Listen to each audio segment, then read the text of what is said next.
புதிய bus pass வழங்கும் வரை பள்ளி மாணவர்கள் பழைய பஸ் பாஸை காட்டி பயணிக்கலாம் என்று போக்குவரத்து துறை அறிவிப்பினை வெளியிட்டுள்ளது. இதுகுறித்த விவரங்களை அறிவோம். எமது செய்தியாளர் தாயுமானவன் இணைகிறார். தாயுமானவன் வணக்கம். அந்த இலவச பஸ் பாஸ் குறித்து போக்குவரத்து துறை வெளியிட்டுள்ள அறிவிப்பின் முக்கிய அம்சங்கள் என்ன? தமிழகத்தில் ஜூன் 6ஆம் தேதி பள்ளிகள் திறக்க இருக்கக்கூடிய நிலையில புதிய பஸ் பாஸ் வழங்கும் வரை மாணவர்கள் பழைய பஸ் பாஸை காட்டி பேருந்துகள்ல இலவச பயணம் மேற்கொள்ளலாம் என போக்குவரத்துறை அறிவிப்பை வெளியிட்டிருக்கிறது. கோடை விடுமுறை முடிந்து தமிழகத்தில் பள்ளிகள் ஜூன் 6ஆம் தேதி திறக்கப்பட இருக்கிறது.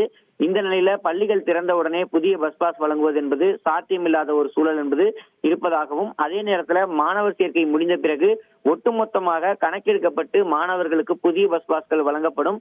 அதுவரை மாணவ மாணவிகள் தங்களுடைய பள்ளி அடையாள அட்டை மற்றும் கடந்த ஆண்டு வழங்கப்பட்ட பஸ் பாஸை பேருந்துகளில் காண்பித்து பயணம் மேற்கொள்ளலாம் என போக்குவரத்துறை தெரிவித்திருக்கிறது. மாணவ மாணவியருக்கு விரைந்து பஸ் பாஸ் வழங்க போக்குவரத்து கழக அதிகாரிகள் பள்ளி கல்வித்துறை அதிகாரிகளுடன் இணைந்து செயல்பட்டு வருகிறார்கள் எனவும், மாணவருடைய விவரங்கள் முழுமையாக கிடைத்தவுடன் பஸ் பாஸ் வழங்கப்படும் என போக்குவரத்துறை சார்பில் தகவல் வெளியிடப்பட்டிருக்கிறது.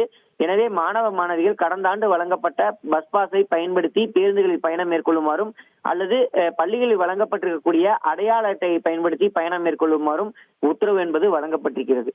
தகவல்களுக்கு நன்றி தாய்மா.